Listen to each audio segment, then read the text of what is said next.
7 फरवरी को देहरादून के पीठावाला चंद्रबनी निवासी श्यामलाल इंटर कॉलेज से सेवानिवृत्त प्रधानाचार्य थे, जिनकी हत्या MBBS के छात्र हिमांशु चौधरी और उसकी पत्नी गीता ने मिलकर कर डाली। जानकारी में पता चला कि गीता के गुरुजी श्यामलाल से संबंध थे। इन्हीं के चलते वह अश्लील वीडियो बनाकर उन्हें ब्लैकमेल कर पैसे की मांग कर रही थी। बुजुर्ग श्यामलाल को जब इसकी भनक लगी तो वह चिल्लाने लगे, जिसके बाद रिटायर्ड प्रिंसिपल की दोनों पति पत्नी ने गला दबाकर हत्या कर डाली।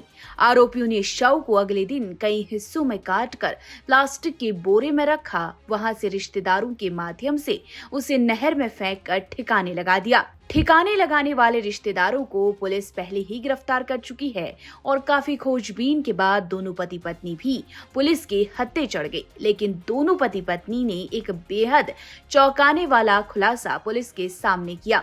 आरोपियों का कहना था कि गीता के श्यामलाल से करीब 12 साल से अवैध संबंध थे।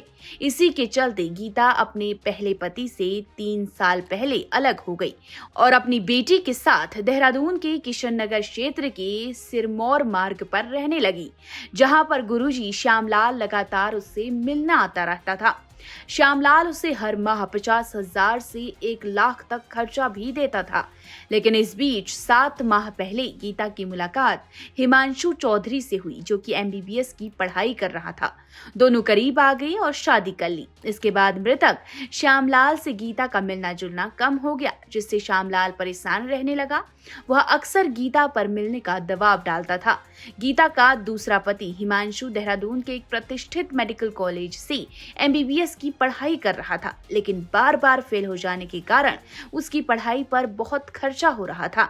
हिमांशु को अब भी पढ़ाई के लिए फीस देनी थी, लेकिन आर्थिक तंगी के कारण वह ऐसा नहीं कर पा रहा था। दूसरी तरफ आरोपी गीता ने बताया कि श्यामलाल की पत्नी का लगभग 20 वर्ष पहले निधन हुआ था। पत्नी की मौत के बाद 2 बेटियों के पिता श्यामलाल को सबसे बड़ी चिंता ये थी कि उनका वंश आगे नहीं बढ़ पाएगा। इसी कारण वह गीता के साथ अपने संबंधों से एक बेटा पैदा करने की चाह रख रहा था, जिसके लिए गुरुजी ने गीता को 20 लाख रुपए देने तक का ऑफर भी किया और यही वजह श्यामलाल की मौत का कारण बन गई। ऑफर के बाद गीता और हिमांशु को लगा कि श्यामलाल के पास काफी रुपया है। ऐसे में गीता और हिमांशु ने श्यामलाल से रुपए ऐंठने का षड्यंत्र रचा। योजना थी कि गीता और श्यामलाल की अश्लील वीडियो हिमांशु रिकॉर्ड करेगा और गीता और श्यामलाल जैसे ही एक साथ आए तो किसी तरह श्यामलाल को इस बात की भनक लग गई कि कोई वहां पर छिपा है। यह देखकर वो चिल्लाने लगे। इस पर दोनों ने श्यामलाल का मुंह दबा दिया। दोनों हाथ पांव पकड़कर श्यामलाल को काबू करने लगे और उनकी हत्या कर दी। इसके बाद शव को वहीं बेड के नीचे छिपा दिया। हिमांशु चौधरी MBBS का छात्र था। उसने गीता से कहा कि वह काफी समय तक सर्जरी विभाग में रहा।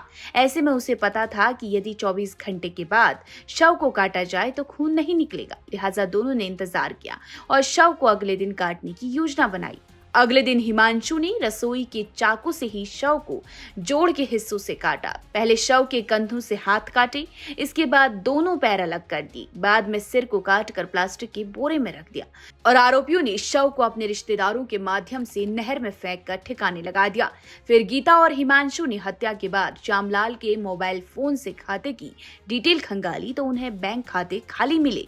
दोनों ने सर पकड़ लिया। हत्या के बाद जब रुपए भी नहीं मिले तो गीता और हिमांशु को अपने अपराध का बोध हुआ। गीता ने बताया कि इसी कारण वह अपने पाप का पश्चाताप करने के लिए प्रयागराज गई और महाकुंभ में संगम में डुबकी लगाई। एक रात वहां रुकने के बाद दोबारा दिल्ली पहुंचे, जहां से वह कुरुक्षेत्र होते हुए अमृतसर गए। रुपए न होने के चलते 200 रुपए में किराए का कमरा लेकर रहने लगे, जहां से उनको उत्तराखंड पुलिस ने गिरफ्तार कर लिया। गिरफ्तारी के बाद मेडिकल जांच में पता लगा कि गीता अब करीब 5 महीने की अभी गर्भवती है। उसके गर्भ में पल रही संतान हिमांशु की है या फिर श्यामलाल की, इस संबंध में पुलिस जांच करने की तैयारियां कर रही है। पुलिस जांच में ये भी सामने आया कि गीता अब तक श्यामलाल से 10 लाख रुपए से अधिक धनराशि ले चुकी थी। तो कुल मिलाकर इस हत्याकांड में पुलिस की जांच में सामने आया कि जरूरत पूरी करने की चाह श्यामलाल, गीता और हिमांशु को एक दूसरे के करीब लाई। श्यामलाल को बेटा पैदा करने की चाहत थी तो गीता श्यामलाल से रुपए ऐंठना चाहती थी। वहीं हिमांशु भी गीता के जरिए अपनी आर्थिक तंगी दूर करना चाहता था, जिसके चलते अब एक की मौत हो गई, 2 सजा भुगत रही हैं। 7 तारीख को निधि जी हैं जिनके द्वारा अपने पिताजी की गुमशुदगी दर्ज कराई गई थी और इस दौरान गुमशुदगी की जांच में कुछ संदिग्ध चीजें प्रकाश में आई इन्वेस्टिगेशन में, तो उसके बाद उस गुमशुदगी को अपहरण में तरमीम कर दिया गया। चूंकि जो गुमशुदा थे श्री श्यामलाल जी, वो 80 साल के करीब थे और वो मोटरसाइकिल पर गए थे। उनकी मोटरसाइकिल लावारिस हालत में मिली, जिस पर उनकी नंबर प्लेट भी वहां से हटी हुई थी। इन सबको देखते हुए स्पेशल टीम का गठन करके उनकी तलाश में लगाया गया।